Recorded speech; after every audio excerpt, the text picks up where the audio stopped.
Welcome to Mechanic. Today we have a 2015 Audi Q7.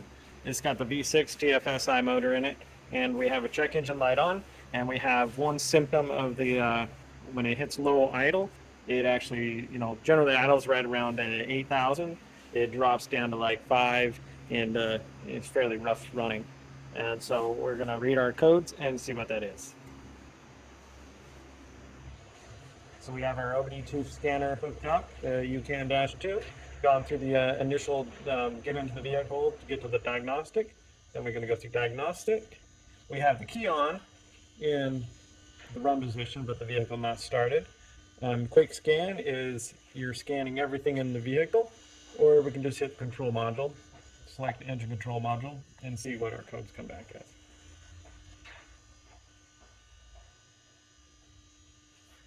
Then read the code. And this is where we have a passive occasional. This is the main one we're looking at. Turbo supercharger, boost sensor B. We're having a range issue with that. And then also air cooler temperature sensor B. These are two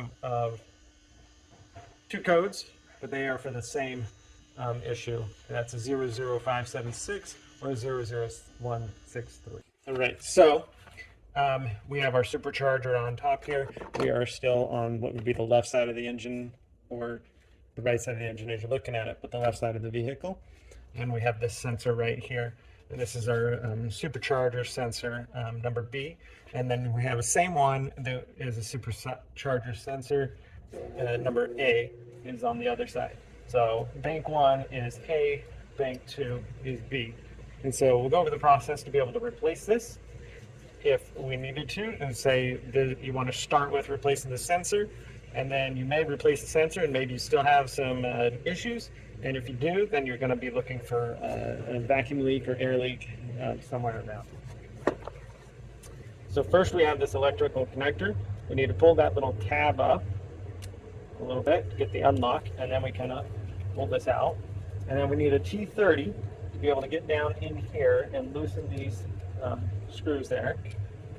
So to gain access to the two screws, we have this vacuum line that's in the way, and so we have a T25 here and a T25 on the back here, and then that way we can pull this little plastic cover off to be able to gain access to our two T30s here. The same process would you'd do on the other side also.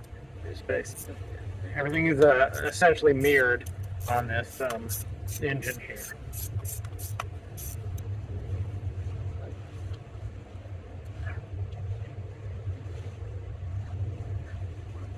All right, we've got the two T25s out, so then we can now move this a little bit out of the way, whether we move it down and back or just up to be able to undo the two T30 screws that hold our sensor in there.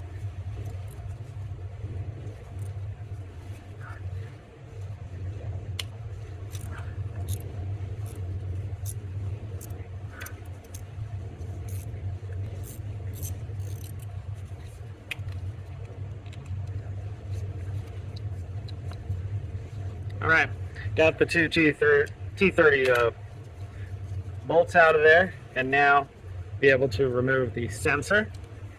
It's got a little O-ring in there. See if we can try a little light pressure with some pry bar.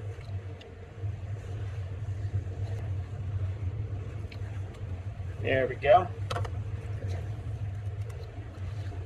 We've now removed the sensor here for the replacement.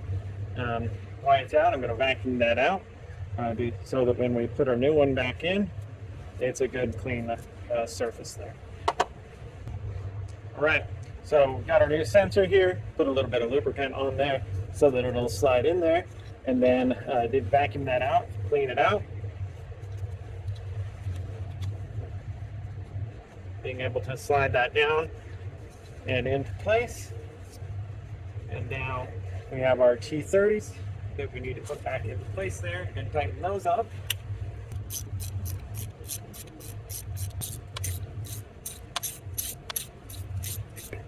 So we got the two T30s in there. we're going to get our two T25s that hold this top bracket, and then that will finish that off. And then after that's in, we can go ahead and we'll clear the coats, start the vehicle a couple times, and then be able to see if that coat comes back. Now, of course, if that coat comes back fairly rapidly, you're going to want to be looking for you're going to have a vacuum leak or something else that's causing that issue. If you know it's a good new sensor, unless you got an electrical wire that's not working. Electrical connector, put the double lock in there. So we're going to want our key on in the run position and be able to clear out the codes. But the vehicle now started. We're going to clear the codes. We'll say yes, yes. All right, so our codes are clear. We can of course read them again. But we still always have the steering one. We'll have to figure that one out. But that's how you would be able to replace the boost sensor.